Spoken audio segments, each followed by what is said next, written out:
한동안 잠잠하던 태평양이 화염으로 물들었습니다.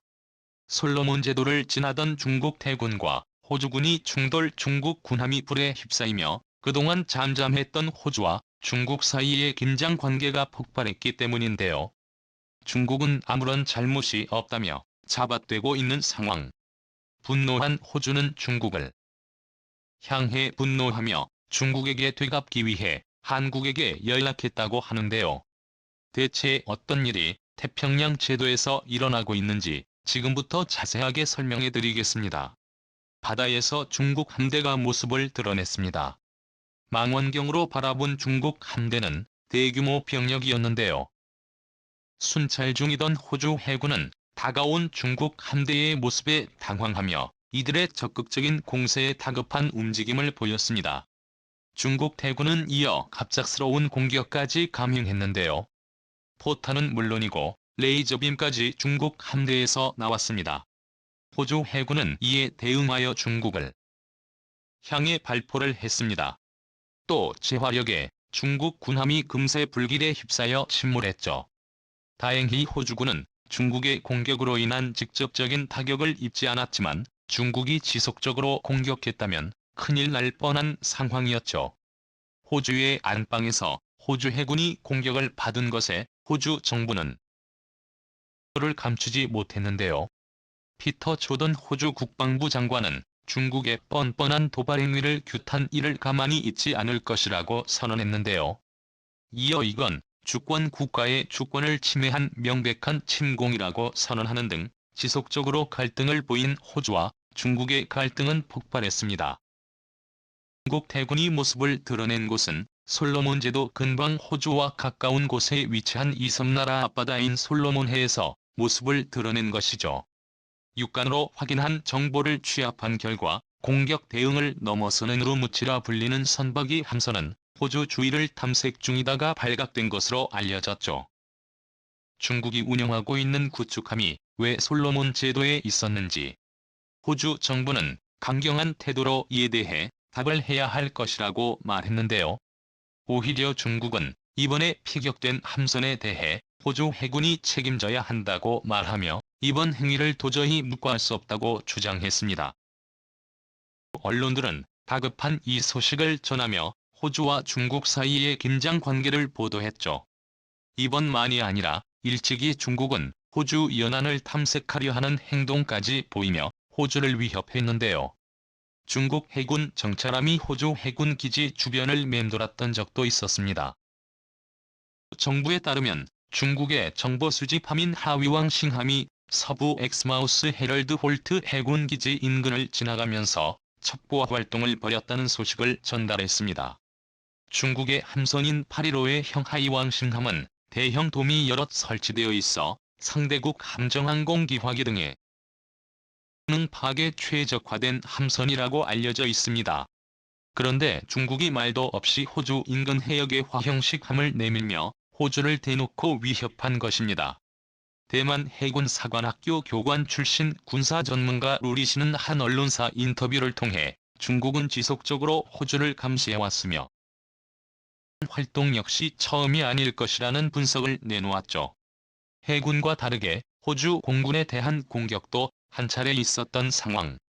CNN 보도에 따르면 호주 국방부는 중국 해군 함정이 호주 공군 P-8A 대점조개계를 향해 레이저 빔을 쏜 모습을 공개 우주 비행사를 물리적으로 위협했다는 사실을 공표했죠. 호주 북부와 파푸아뉴기니 남부 지역을 지나던 초계기는 중국 남해함대 소속 호페이함으로부터 불의의 습격을 당했습니다. 조종사는 이번 레이저빔 공격으로 인해 통증과 경련을 호소하며 레이저빔 공격이 치명적이었다고 보고했는데요. 모리슨 호주 총리는 더 이상 참을 수 없다고 말하며 솔로몬 제도로 호주 해군을 대량 배치 중국군의 침범을 완전히 배제하겠다며 나섰습니다. 우리낄 수 없는 강을 건너버린 두 국가는 경제전쟁만이 아니라 진짜 전쟁으로 치달을 가능성이 높은 상황. 이제 국가가 처음부터 관계가 엉망이었던 것은 아닙니다. 오히려 호주는 중국과 우호 관계를 쌓았었죠. 한때 호주는 중국에 의존을 많이 했던 국가입니다. 호주산 자원 구입에 큰손이었던 중국은 막대한 자원을 사들이며 호주 경제에 큰 보탬이 되었죠. 과거 원제바오 총리 시절 호주 총리인 존 하워드 총리는 호주가 중요한 관계를 맺고 있는 나라 중 중국만큼 큰 변화를 가져오는 국가가 없다며 중국을 칭찬했죠. 원제바오 총리도 두 나라 사이에 역사적인 여론이 없으며 쌍무 관계에 걸림돌이 되는 일도 없다고 말하며 중국과 호주의 관계는 앞으로도 영원히 변하지 않을 것을 약속. 호주산 우라늄을 중국이 대규모로 수입했죠. 하지만 이 약속은 채 10년도 되지 않아 망가졌습니다. 2018년 중국 기업의 호주 5G 참여 금지로 시작된 두 국가의 갈등은 불안한 기원이 중국에서 비롯되었다는 스콧 모리슨 총리의 발언으로 극대화되었죠. 중국도 호주 총리의 발언에 가만히 있지 않고 호주산 육류 수입을 중단 호주산 보리에 대해 반덤핑 관세를 부과하면서 본격적인 무역 전쟁이 벌어졌죠. 호주 중국 대사관은 호주 언론을 불러 규제의 14가지 대중 정책을 적은 문서를 전달하며 관계 정상화를 위해 호주 정부가 정책을 시정할 것을 당부할 정도였습니다. 호주는 오코스 설립을 통해 중국 정부와 대립하면서 군사적 충돌까지 감행하는 모습을 보였죠. 실제로 중국은 호주가 오코스에 가입하는 모습을 지켜보면서 호주가 실성한 곳이라는 말까지 남길 정도로 날선 발언이 오갔습니다. 이에 맞대응하는 중국은 호주 코앞에 있는 솔로몬 제도와 안보 협정을 맺으며 광물 탐사와 한국어 건설의 속도를 냈습니다. 해양경제협력 양해각서에는 중국과 솔로몬 제도가 호혜적 동반자라고 명시가 되어 있었죠. 솔로몬 제도는 원래 미국과 좋은 관계를 유지하며 호주와 사이가 좋았던 쪽에 가까운 국가였습니다. 그러나 시간이 지나면서 솔로몬 제도에 홀대하는 모습을 보인 미국과 호주의 불만이 쌓였고 중국의 이 틈을 비집고 들어간 것이죠. 중국 함대가 솔로몬 제도 근방에서 출몰하는 것도 이와 관련이 있습니다. 이미 해군 기지까지 약속한 솔로몬 제도는 중국 입장에선 자국이나 마찬가지인 입장이기에 호주의 반발을 이해할 수 없었던 것이죠. 실력 행사까지 감행하면서 본격적인 전쟁에 돌입한 호주와 중국. 스콧 모리슨 호주 총리는 우선 샤오첸 중국 대사와의 면담을 거절. 기존 호주 총리들이 중국 대사를 면담했던 것과 다르게 이례적으로 중국 대사를 거부하는 모습을 드러냈습니다. 이어 올코스 동맹에 가입된 미국을 움직이고 군비 확충에 본격적으로 들어간 것인데요. 여기서 호주는 놀라운 선택을 하게 됩니다. 바로 세계에서 각광을 받고 있는 한국 무기를 대량으로 계약한 것입니다. 이미 호주에서는 한국의 K9 명품 자주포를 수입하기로 계획. 2020년 중기 계획의 중요한 방산 파트너로 한국을 지목하면서 한국에 보여준 무기의 성능과 기동력에 감탄했다고 말하며 향후 있을 방산 산업에서도 한국에 참여를 권했죠. 2020 국방구조개혁 계획에 따르면 앞으로 10년간 국방비의 총액은 2,700억 달러 하나로 환산하면 약 230조 원에 달하는 예산을 책정해 놓았으며 내년에 23조 원을 국방비에만 투자하겠다고 밝혔습니다.